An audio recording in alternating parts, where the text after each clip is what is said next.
Добър ден, скъпи колеги! Аз съм лекар-лаборант в лабораторията Alex Diagnostics и днес бих искала да ви разкажа за точната молекулярна диагностика на алергиите и ролята на лекаря-лаборант в живота на алергичния пациент. Нека да разберем малко дали изобщо има проблем и дали изобщо си струва да повдигаме такава тема. СЗО призна 21 век за век на алергията. Как се случва това? Смята се, че преди 25-та година повече от половината европейци ще имат някакво алергично заболяване и за съжаление в 45% от случаите първичната диагноза ще бъде погрешна.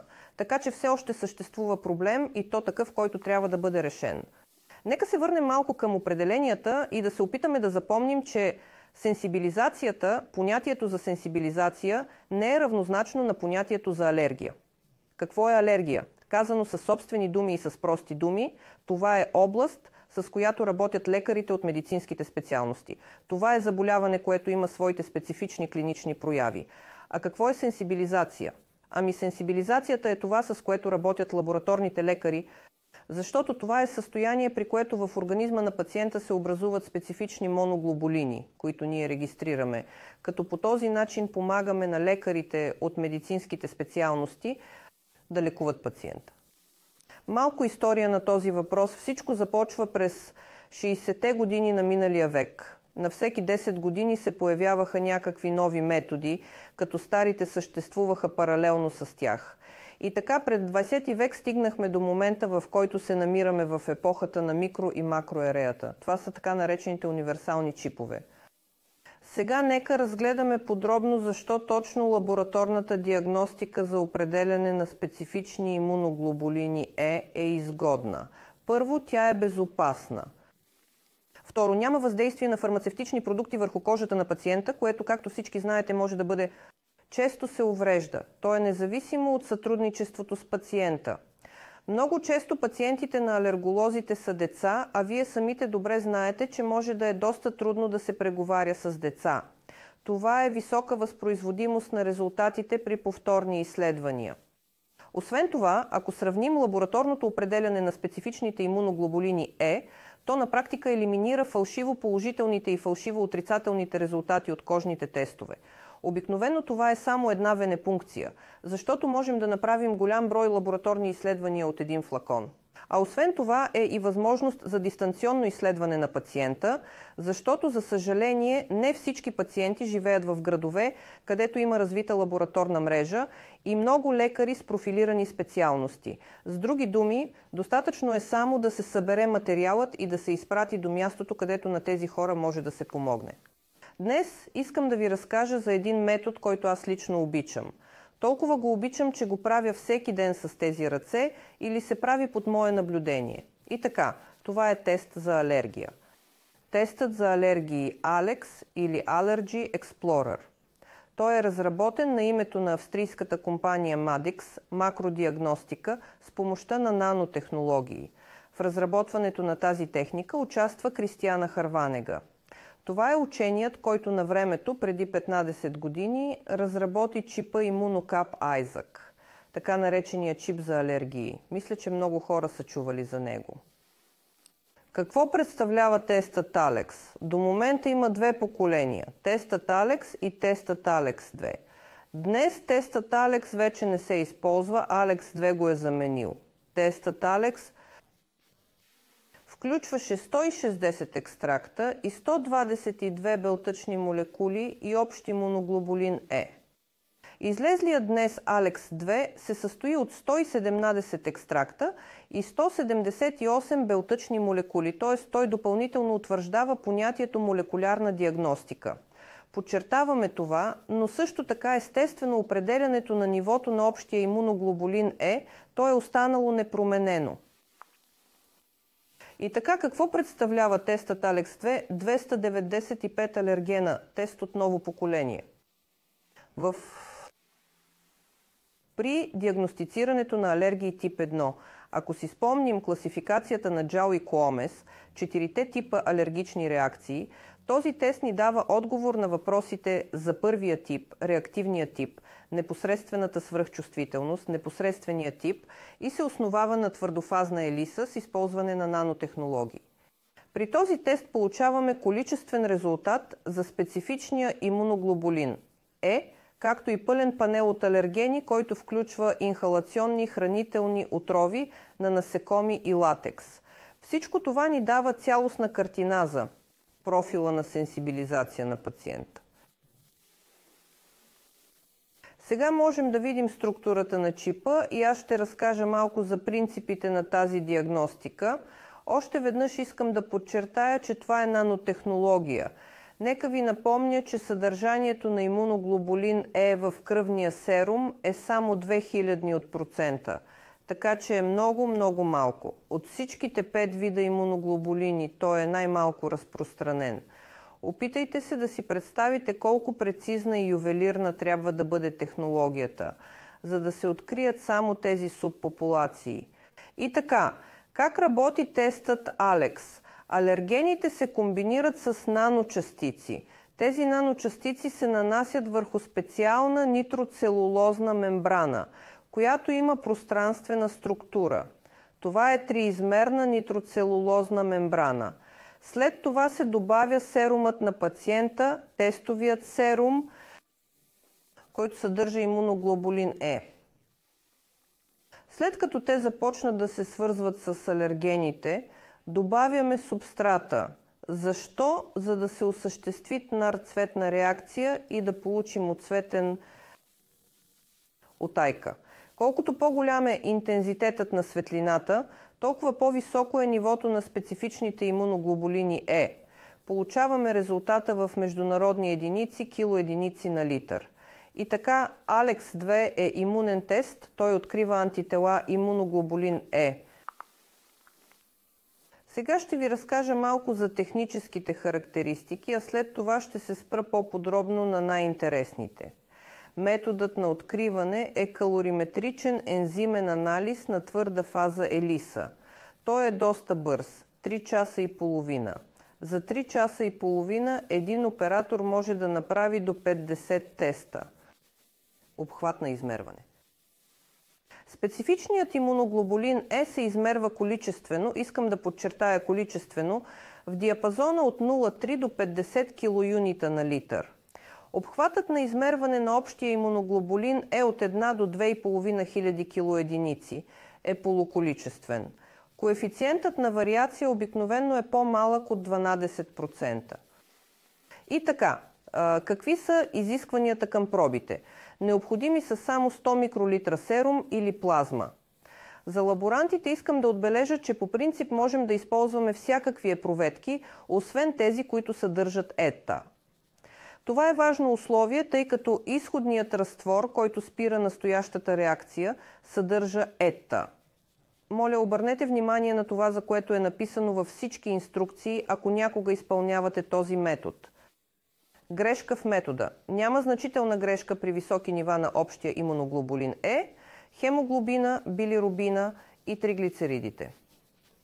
Методът за калибриране е изчерпателен. Корекционните коефициенти на алергенните проби са кодирани в интегриран двуделен баркод. Какви са предимствата на тази конкретна методология? Методологията Алекс-2. Методологията Алекс-2 се подлага на вътрешен и външен контрол на качеството. Вътрешен контрол на качеството. Във всеки чип има интегрирани контролни точки. Сега ще говоря за това по-подробно. Външен контрол на качеството, при който всички данни за калибрирането на всички устройства по света, във всички лаборатории по света, цялата тази информация се съхранява на един сървър и тази информация е достатъчно лесна за проверка. Автоматичен анализ и тълкуване на резултатите с помощта на изкуствен интелект. Това значително опростява ролята на лекарите, които ще интерпретират резултата и ще направят предписания за пациента, като до известна степен елиминира човешкия фактор. Липса на фалшиво положителни резултати чрез блокиране на кръстосано реагиращите детерминанти. Това е може би един от най-ключовите и важни, който отличава Алекс-2 от другите тестове. Ще говоря за кръстосано реагиращите детерминанти малко по-късно, но още сега бих искал да отбележа, че това е единственият метод до момента, който блокира тези образувания. Висока чувствителност на анализа благодарение на използването на съвременни нанотехнологии. Единна мрежа за обработка на резултатите в световен мащаб и контрол от страна на разработчиците. Чипът, който можете да съхранявате в продължение на доста дълго време. Това се дължи на факта, че методът на откриване е калориметричен и имаме възможност да съхраняваме тези чипове в тъмна стая при определена температура, при стайна температура. Не се изискват специални условия, можем да съхраняваме тези чипове доста дълго време. Тоест, грубо казано, все още имаме веществени доказателства. Ако е необходимо, след това то може да бъде взето отново, преразгледано или консултирано с друг специалист. Достатъчно приятен бонус е ниската цена за откриване на един алерген. А сега за всяка точка в подробности. Контрол на качеството, вътрешен контрол на качеството. Във всеки чип са интегрирани 4 контролни точки. Според тях можем да разберем дали е настъпила реакция, тъй като не всеки човек е алергичен.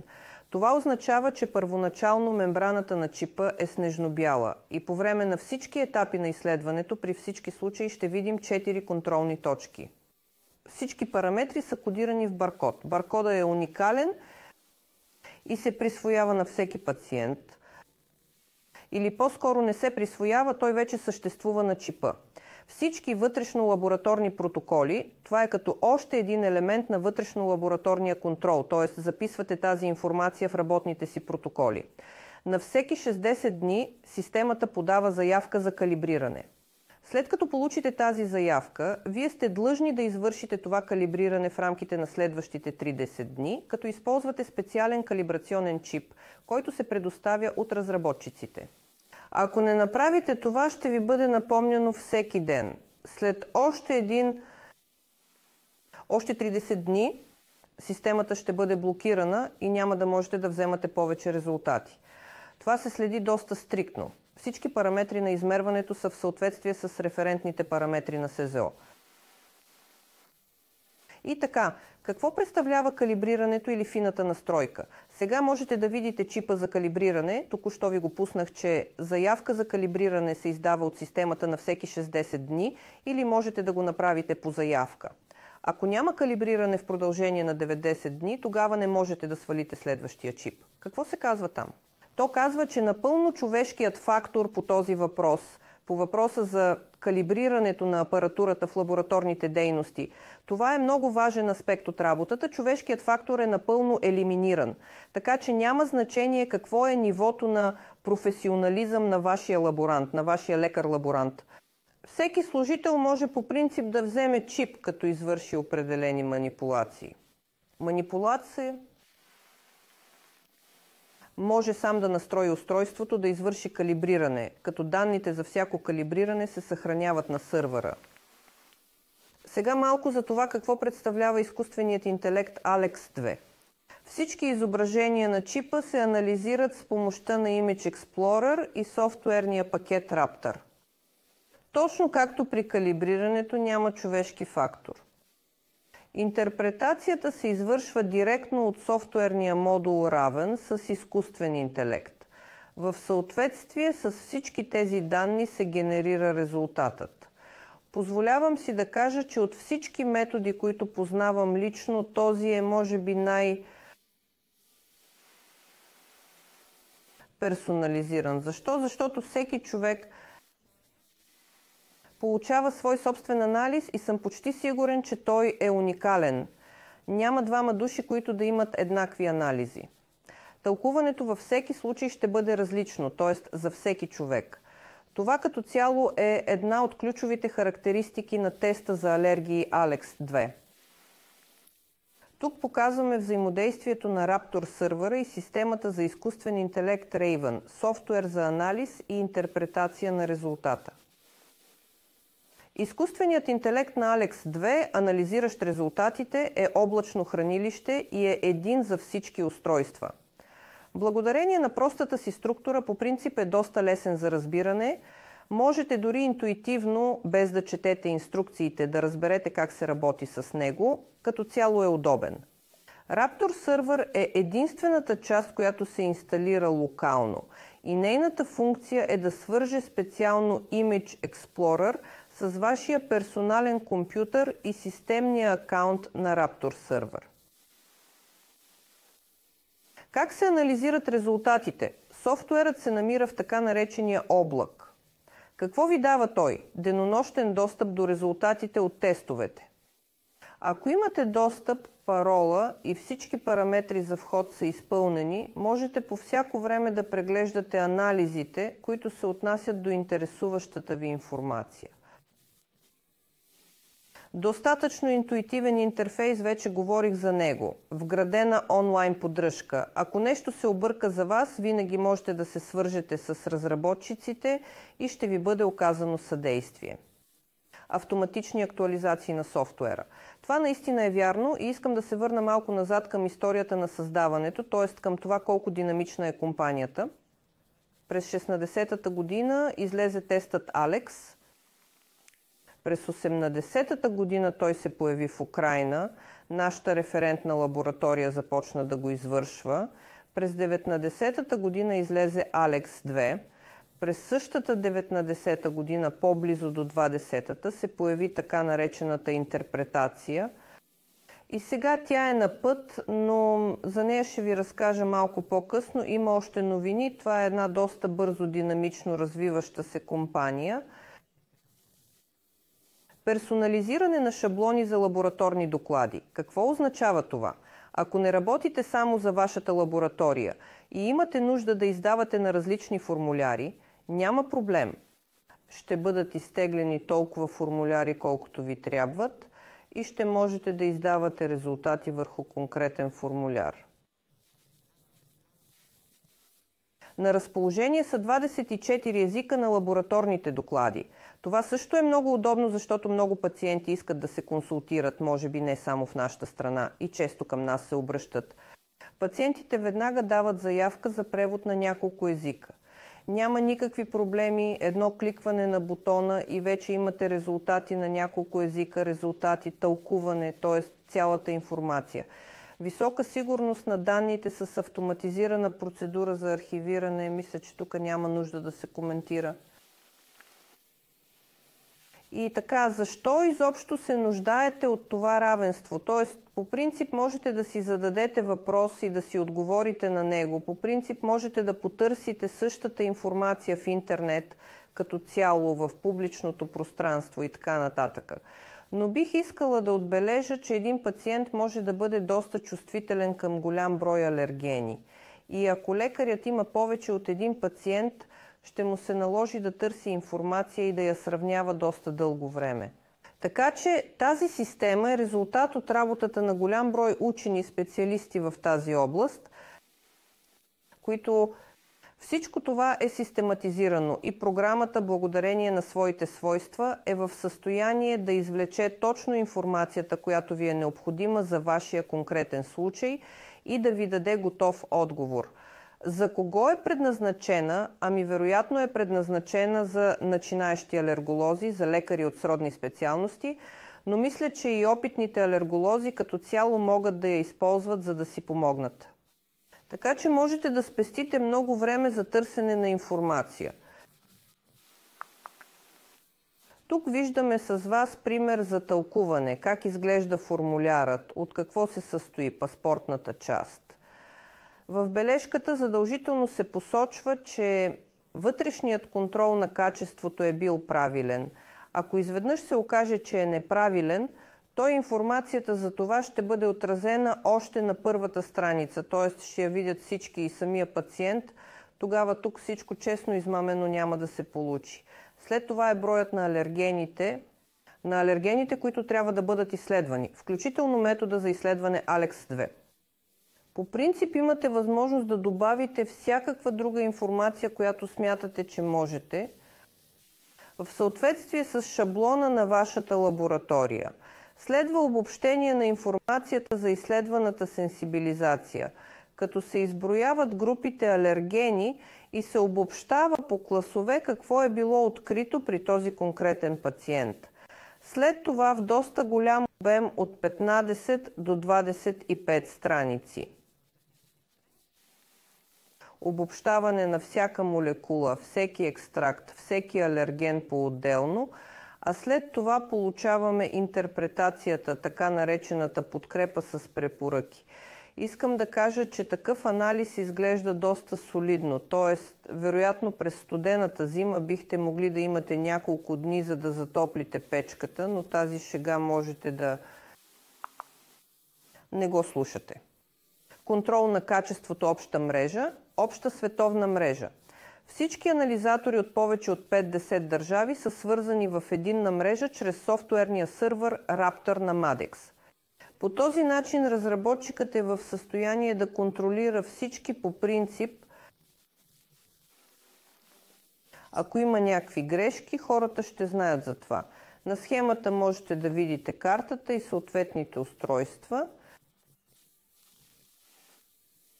По-рано казахме, че Alex 2 е единственият тест до момента, който блокира кръстосано реагиращи детерминанти. Нека ви припомня малко какво представляват кръстосано реактивните детерминанти.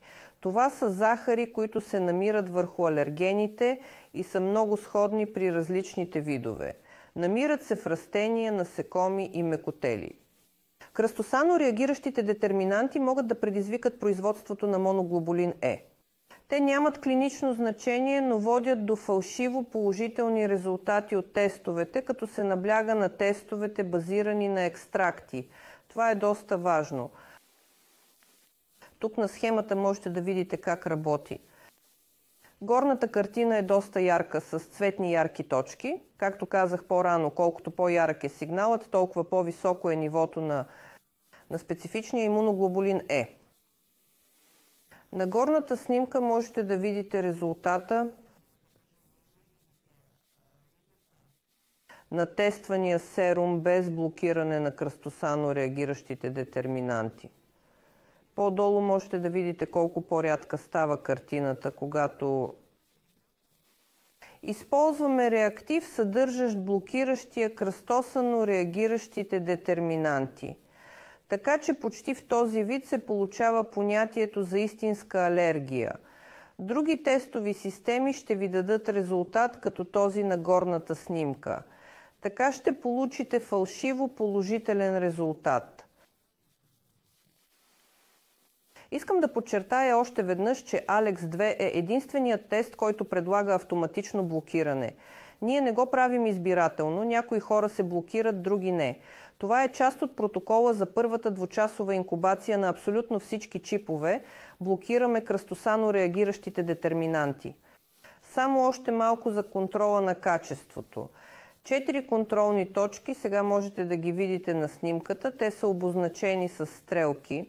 Необходими са за автоматично намиране на позицията на решетката, когато разчитаме теста, и за определяне на фоновия сигнал.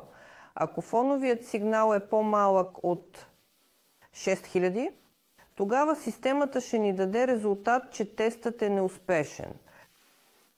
Параметрите на кривата за всяка партида се коригират чрез вътрешен сравнителен анализ спрямо серумното лекарство.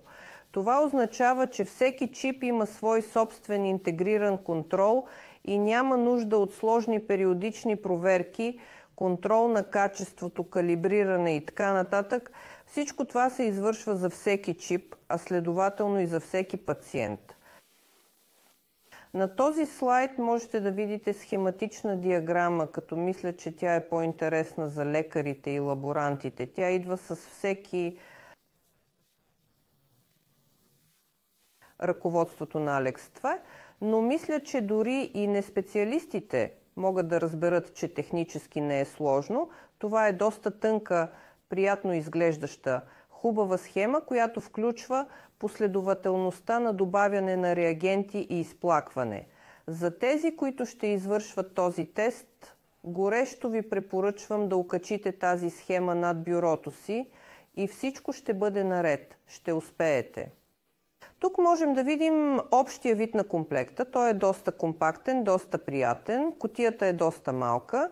Кутията на обувките за сравнение е малко по-голяма. Тук можем да видим комплекта за 20 теста, 2 блистера, във всеки блистер от по 10 чипа. Всички реактиви са представени. Има достатъчно реактиви, достатъчно за 20 изследвания, дори може да остане малко от тях. Тук можете да видите обработената матрица ALEX2. Ще ви напомня още веднъж от какво се състои. Това е пластмасово легло, 3-слойна нитроцелулозна мембрана, върху която са нанесени алергени чрез нанотехнология, индивидуален баркод, той е различен за всеки, а контролните точки са добре показани тук. Това е горния ляв ъгъл, една точка, две долния ляв ъгъл, долния десен ъгъл и горния десен ъгъл. Това не е контролна точка, това е нивото на общия имуноглобулин Е. Тук можете да видите как можете да се оборудвате. Един от вариантите е работното място на лекаря-лаборант, който извършва теста ALEX. От допълнителното оборудване, което не е включено в комплекта, ще са ви необходими шейкър с инкубационна камера и персонален компютър. Тоест всичко останало общо взето е това, което има във всяка лаборатория. Това са пипети, това са накрайници, а реактивите и директно чиповете са включени във всеки комплект. За да извършвате тази техника, не се нуждаете от никакви специални условия, а само от една лабораторна маса и това е всичко, можете да извършвате точна молекулярна диагностика на алергиите. Нека сега направим малко сравнение. В началото на доклада казах, че сега се намираме в ерата на микро- и макроелектронните техники, базирани на чипове. Преди 15 години първият имуночип беше разработен от екипа на Кристин Харванек. Той се наричаше имунокап. Айзак, приканвам ви днес да сравним тези две методики, т.е. какво се е променило за 10 години, т.е. за 10 години между тях. Вие и аз ще разглеждаме, ще сравняваме ALEX2, чипа ALEX2 и чипа Айзак имунокап. Общият брой на компонентите в ALEX, казах много пъти днес, е 295 и включва протеини, молекули и екстракти. Имунокапът Айзак е само от 112 протеина. Общият имуноглобулин е единственото нещо, което чипа може да ви покаже. ALEX2 няма такава функция в имунокапката. Общия брой на източниците на алергени в ALEX е 165 и 48 в ИСАК. Броят на уникалните молекули в ALEX е 51, а в ISAC само 6. Обемът на кръвта е необходим за теста. Стойностите тук по принцип са напълно сравними. Става въпрос за малко количество от 100 микролитра за ALEX и 30 микролитра за ISAC. Вграденият инхибитор на кръстосано реагиращите детерминанти, той съществува само в чипа за алергии ALEX, в Айзак няма такава функция. Времето за изследване, което ни е необходимо за работа с чиповете ALEX, е 3 часа и половина, а с Айзак около 5 часа. Методът за определяне на резултатите е калориметричен за ALEX и флуоресцентен за Айзак. Бих искал да се спра малко по-подробно на този въпрос. Ако се позовем на инструкциите, отработените чипове ALEX, според данните на производителите, могат да бъдат официално, точно, надежно презаснемани в рамките на 4 седмици, те не губят свойствата си. Но искам да ви кажа от личен опит, че в нашия архив съхраняваме чипове от 80-та година, т.е. най-първите чипове. Периодично ги изваждаме, използваме ги при демонстрации и се забелязва, че нивото на съотношението сигнал-шум остава на същото ниво, т.е. те все още работят. При метод за откриване като флуоресценция, който се използва в Айзак, сега виждате едно светене. Това е всичко, светенето е изчезнало. Но за да повторите този анализ, ще трябва да пренаредите тази реакция отново. Тълкуване на резултатите. Интерпретирането на резултатите при методите, базирани на чипове, присъства само в ALEX2 и то се извършва с помощта на изкуствен интелект. В имунокапковия чип на Айзак няма такава функция. Брой пациенти за един чип. В чипа ALEX2 един чип е един пациент. Това означава, че всичко е индивидуално. Имунокапният чип е предназначен за 4 пациенти за 4 изследвания, мерни единици. Това означава, че всички винаги се стремят към нещо универсално и прието в целия свят. Чипът за алергии ALEX използва международния стандарт и дава резултатите си в килоединици на литър. Алергочипът Айзък има свои собствени единици. Днес вече говорих доста за калибрирането, но в контекста на това сравнение искам да кажа, че контролът на качеството и калибрирането са във всеки чип. Точно това е включено в чипа Alex 2. За да калибрирате Айзък, ще трябва да настроите допълнителни тестове. Корекция на индивидуалната партида на чипа съществува само в чипа за алергии Alex 2, въз основа на баркодовете Data Matrix. Съхранение на обработената проба. Именно за това говорих, като го обвързах с метода на откриване. В продължение на месеци, а според опита на нашата лаборатория дори на години, съхраняваме чиповете Alex 2, а в продължение на няколко дни, само ако няма светлина, можете да съхранявате чиповете Айзък. Във вида на пробата и там се използват серум и плазма. А сега и малко сравнение от гледна точка на разходите. Така че въпросът има право на живот за какво плаща пациентът. Цената за панел и за алерген. Данните, за да се направи да е справедливо сравнението, те са от ценовата листа на една столична лаборатория. Така че Alex 2 може да се направи на цена от 4000 гривни за панел, което по отношение на един алерген е 13 гривни, 13 гривни, 13 гривни, 13 гривни, 56 стотинки. 13 гривни, 56 копейки. Ако в същата лаборатория поръчате алергологичния тест Айзък, ще трябва да заплатите 8000 гривни, което в преизчисление за един алерген ще бъде 71 гривни 43 копейки. Това са такива сравнения, че мисля, че можете сами да си направите изводите. И така, какви са индикациите, когато е подходящо?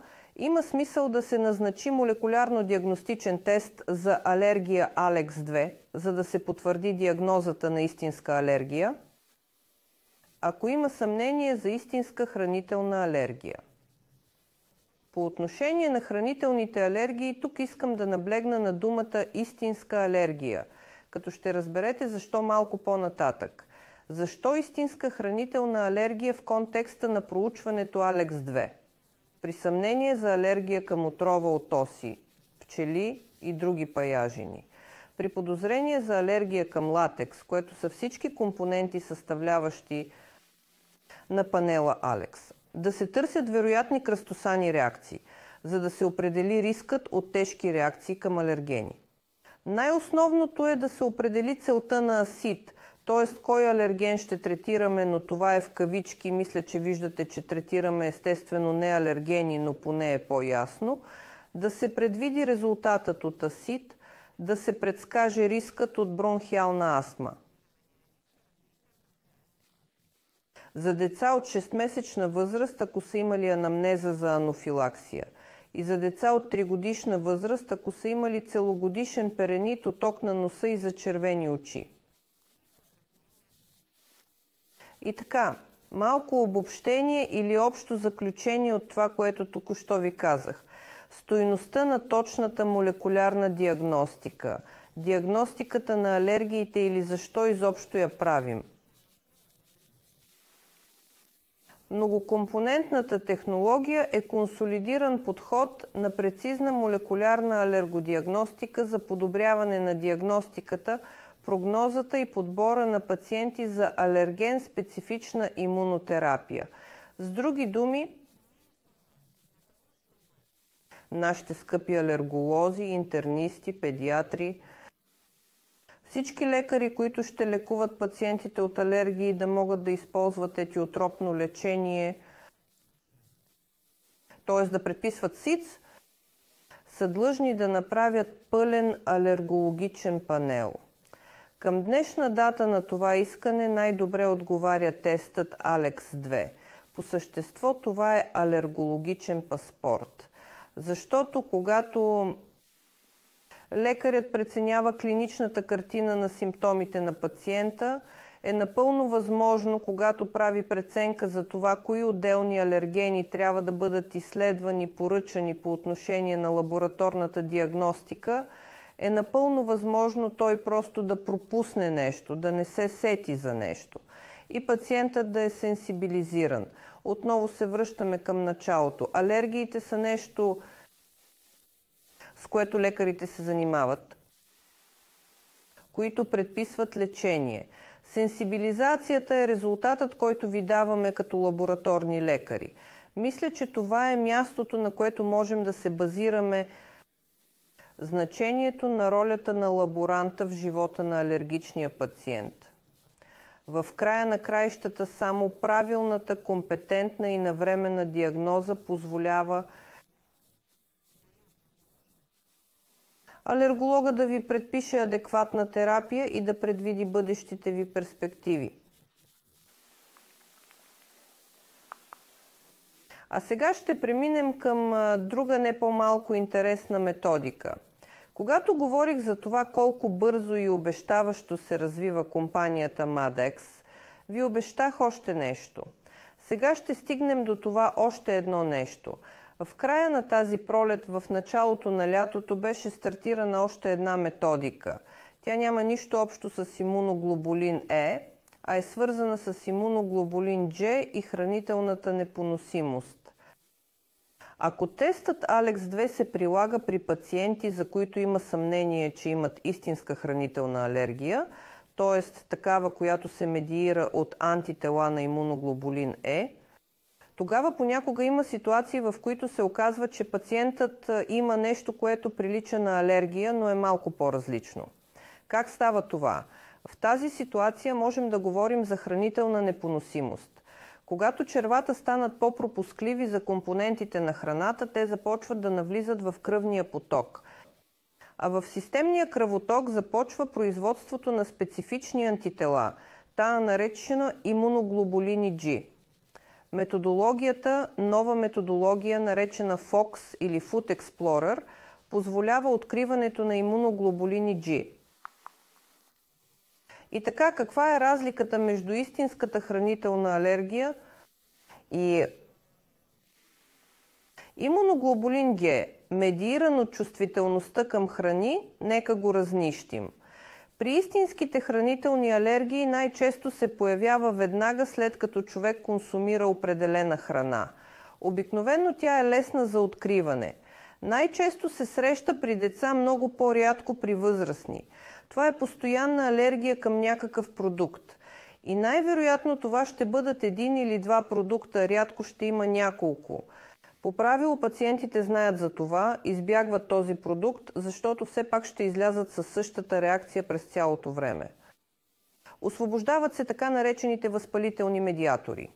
И най-често се засягат кожата, дихателните пътища и храносмилателния тракт. Това е, което се наблюдава в клиничната картина.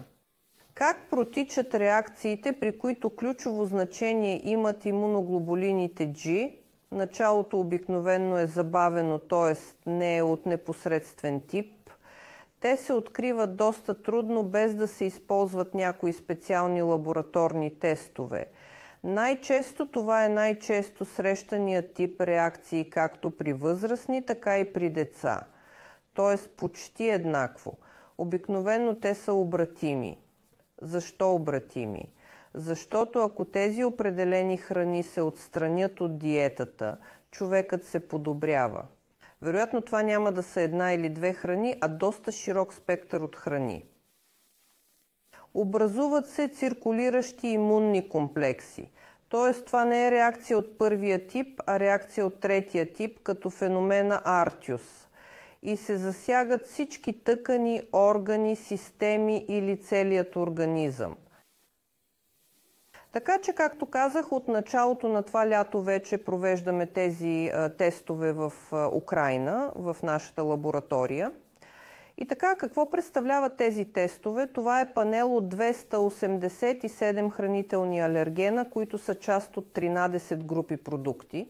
Това са както основни храни, така и нови храни. Освен това, панелът задължително включва инхибиране на кръстосано реагиращи детерминанти.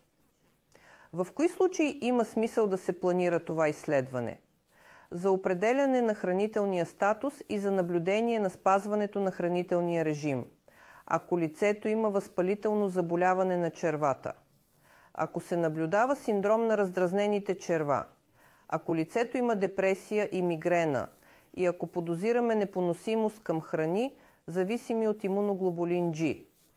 Подобно на теста ALEX2, тестът FOX използва нанотехнологии. Какво се открива? Откриват се имуноглобулин G от първи, втори, трети и четвърти подклас.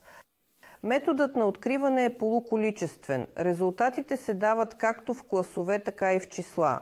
Можете да получите добра представа за това какво е необходимо да направим някои препоръки и да разкрием една малка тайна и да изпреварим малко себе си. В момента няма интерпретация на тези резултати от гледна точка на изкуствения интелект, но тя не е далеч. Вече имаме косвени индикации, че скоро ще видим тези резултати с интерпретация. На този слайд можете да видите, че чипът FOX изглежда абсолютно същият като чипа ALEX2. Трудно е да се направи разлика между тях с непрофесионално око. По-долу можете да видите какво вижда лекарят от лабораторията, когато взема анализите ви, разчита и изготвя резултата. Искам да кажа едно хубаво уточнение за тези от вас, които ще извършват това на практика. Той се съчетава много добре с ALEX2. Имайки една и съща шейкър, една и съща платформа, можете да работите паралелно и с ALEX2 и с чиповете FOX в една и съща конфигурация, защото всички стъпки са практически еднакви. Единственото, което се различава, са реактивите и количеството кръв. То е само 10 микролитра, така че е много малко. Ето процедурата на анализа, тя вероятно е по-интересна за специалистите, т.е. от вземането на кръв до получаването на резултатите, всички стъпки са същите, които използваме в методологията ALEX2 и накрая получавате лабораторен доклад. Лабораторен доклад.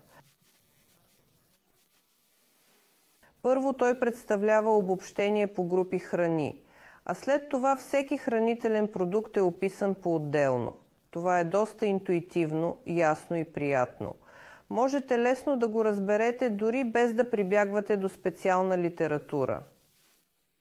Перспективи за развитие. Това ни връща малко назад към това колко бързо се движи развитието на MEDEX,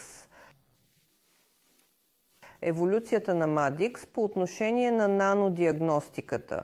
В Украйна вече е въведена автоматичната система MAX45, която представлява система за автоматично полагане. Ако в момента правим ръчен метод, то ако се чувствате силни, ако имате големи обеми, можете да започнете този вид автоматична машина. Работното време е подготвителният етап и общото време за анализ е до 4 часа. Това ви дава 50 чипа за една настройка, 8 часа за работна смяна с 100 чипа. А ако лабораторията ви работи и през нощта, ще правите 150 чипа на ден. Сега клинични примери. Ще ви дам 3 клинични примера и искам да направя малка забележка, че клиничният пример, описан от лекар-лаборант, може да е малко по-различен от това, с което сте свикнали. Тоест, най-вероятно клиничните лекари го описват по различен начин, защото ние не виждаме пациенти, но имаме добре проверена обратна връзка от педиатри, алерголози, дерматолози. Така че по принцип това е пример как един алерголог и един лаборант могат да работят заедно и какво може да получи пациентът от това. И така, един клиничен пример. Към педиатър се обръщат родителите на 9-годишно дете с характерни оплаквания, които позволяват на педиатъра да заподозре алергично заболяване. Интересното в случая е, че този пациент вече е посещавал алерголог, друг лекар, и вече са били извършени лабораторни изследвания. Така че той е имал резултати от определянето на специфичния имуноглобулин Е чрез имуноблотинг. За да се уточни диагнозата, алергологът реши да изпрати пациента в нашата лаборатория за тест ALEX2. Сега ще ви покажа резултатите от имуноблотирането от друга лаборатория и как те корелират с резултатите от ALEX2. И в крайна сметка.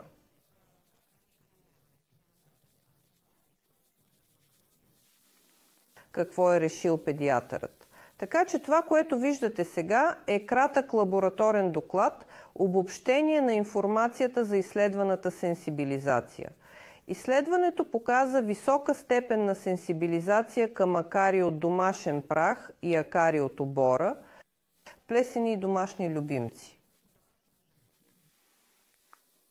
Сега ще разгледаме този фрагмент от подробния доклад. Виждаме, че при този пациент е установена сенсибилизация към тароглобин от трети клас в молекулата FLDI в частта код.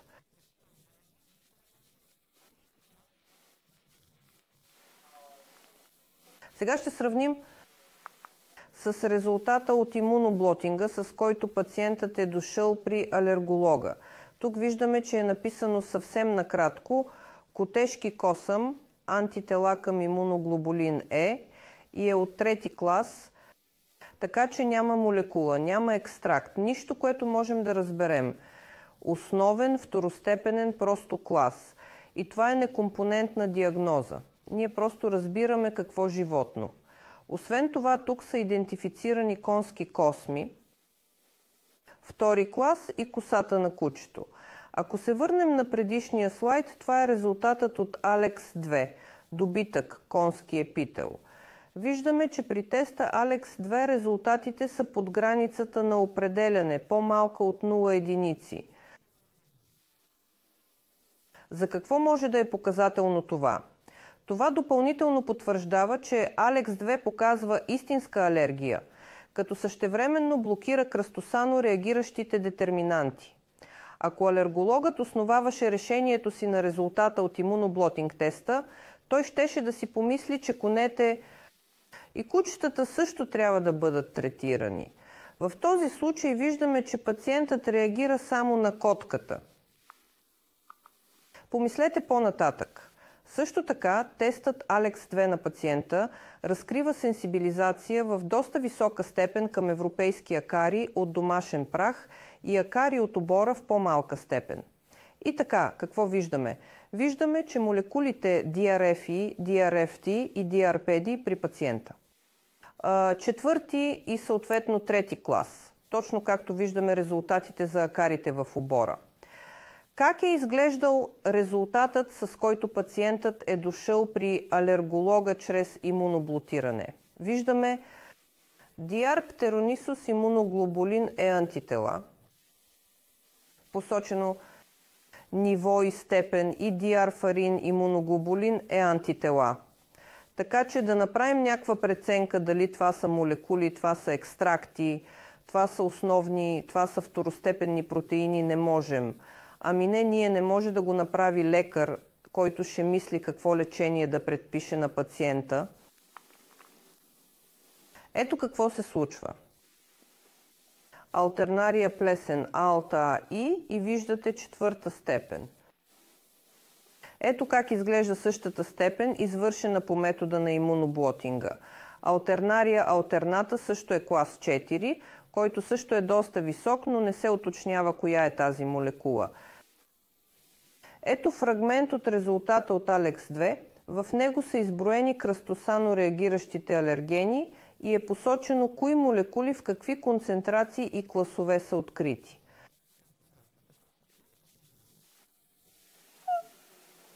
Кратко описание на резултатите и тълкуване. Няма да ви чета цялата интерпретация, ще ви кажа само това. Ако избягването на контакт с котки не е възможно, може да се приложи АСИД. Същото важи и за алтернария. ALT-AI е маркер за АСИД. Какви изводи можем да направим от това? Молекулярната диагностика позволява на лекаря да получи пълна картина на сенсибилизацията на пациента, наречи алергичен паспорт. Като се сравнят резултатите от анализа на ALEX2 с клиничните прояви на пациента, е възможно да се предвидят по-нататъчните перспективи за протичането и лечението на заболяването. А с помощта на интерпретацията на Raven, на изкуствен интелект, и предложените препоръки към пациента, в този случай е възможно да се предпише ACD. Нека разгледаме клиничен пример номер 2. Родителите на 3-годишен пациент с специфични оплаквания, които позволяват да се подозира алергично заболяване, се обръщат към педиатъра. Имало е и съответна алергична анамнеза. Пациентът е бил изследван преди това в друго лечебно заведение и е дошъл с вече подготвени резултати за определяне. Специфичен имуноглобулин Е. За да се уточни диагнозата и да се вземе решение за предписване на АСИД, пациентът е изпратен в лабораторията на Алекс Диагностика Юкрейн за изследване с Алекс-2.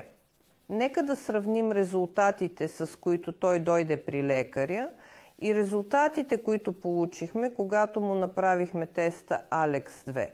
Тук можете да видите резултата от теста за имунизация. Виждаме само кода и нивото в цифри в килоединици първи клас и алтернария, също само алтернария без уточнение, трети клас, а нивото е подчертано в червено 4,21 според трети клас. Въпросът, с който педиатърът се обърна към нашата лаборатория почти дословно, ще го цитирам, беше: въз основа на този анализ не мога да взема решение за целесъобразността на предписването на терапия с лед, нито мога да дам на пациента, на родителите на пациента да коментират прогнозата за развитие на бронхиална астма. Поради това пациентът също направи на Алекс чую. Резултатът коментира това, което току-що ви казах. Получени са резултати за наличие на специфичен имуноглобулин Е на базата на екстракти, които алтернария не позволяват на лекаря да направи заключение и да предпише АСИД. Това са резултатите, които получихме. Плесени гъбички дрожди степен 4 и домашни любимци степен 1. Тестът Алекс-2 показа сенсибилизация и в други класове, които сега няма да разглеждаме, тъй като при първия анализ, т.е. по време на емулацията, не поставихме такива задачи, т.е. не разгледахме дървесен прашец и не разгледахме хранителни продукти, така че не ги разглеждаме. Ще сравняваме само това, което ще сравняваме. Получения резултат Алекс. Алта АИ виждаме третия клас. Това е молекула. Виждаме от котката FLDE, това е утериноглобин. Така че резултатите на Emulite и Алекс са еднакви. Но единственото, което Алекс е уточнил, е, че имаме резултати за молекула. И така, виждаме интерпретацията и в нея се казва, че и на КАТ, и на алтернария лекарят-педиатърът вече може да вземе решение за предписване на курс на лечение с СИД. Сега клиничен пример номер 3. Той е интересен, защото имахме възможност, имаме я от време на време да сравним пациентите, които са изследвани по едно и също време, т.е. от една и съща е проветка. В този случай направихме теста Алекс-2 и теста FOX. И така, както се разви ситуацията като цяло, родителите на 5-годишен пациент дойдоха при алерголога с оплаквания, които позволяваха да се подозира алергично заболяване, имаше съответната алергологична анамнеза, но в същото време пациентът имаше периодични диспептични явления. Ето защо лекарят реши да предпише едновременно Алекс-2 и FOX. Сега ще разгледаме тези резултати, за да видим как изглежда имуноглобулиновата сенсибилизация. Сенсибилизация към имуноглобулин G и имуноглобулин E. И така, ето кратък лабораторен доклад, преглед на профила. Виждаме, че са установени високи нива на сенсибилизация към мляко и яйца, риба и морски дарове, зърнени семена, ядки, зеленчуци, нови храни.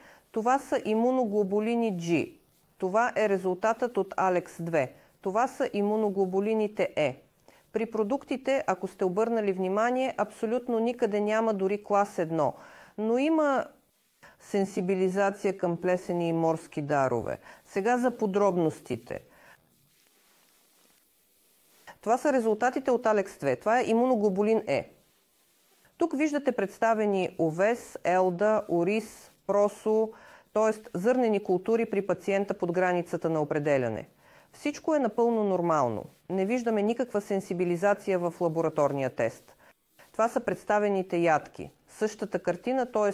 На практика нищо. И сега, моля, обърнете внимание. Това е теста FOX. Това са имуноглобулините GOV, трети клас, киноа на худ, добре и така нататък. Няма да коментирам абсолютно всичко. Същото нещо наблюдаваме и при ядките. И така, какво ни казва това? Пациентът няма истинска хранителна алергия нито към зърнени храни, нито към ядки. Той има хранителна непоносимост. Да видим, това са рибата и морските дарове. Тестът Алекс показа сенсибилизация към стриди. Това е въз основа на екстракта. И ето, че ако погледнем стридата, ще видим риба и морски дарове. В този случай хранителната непоносимост съответства на първия клас, който е относително спокоен. Животински продукти, тъй като пациентът е дете, това е много важно, млечни продукти и яйца. Тук е тестът Алекс или истинската хранителна алергия, всичко под границата на определението. Същото се отнася и за яйцата, яйчния белтък, яйчния жълтък. А сега, моля, ето и резултатите от имуноглобулин G за мляко и яйца. Тоест, почти всичко, с изключение на камилското мляко, абсолютно всичко отговаря на третия клас сенсибилизация. Това е имуноглобулин G. Тоест, този пациент има хранителна непоносимост. Той няма истинска хранителна алергия. Какви са заключенията? Концепцията за хранителна алергия, опосредствана от специфичен имуноглобулин, е към определени храни не е равна на хранителна непоносимост, дължаща се на имуноглобулин G. Предвид различните механизми на реакция, тези състояния изискват различни подходи за корекция и лечение. Много ви благодаря за вниманието. Имам всичко.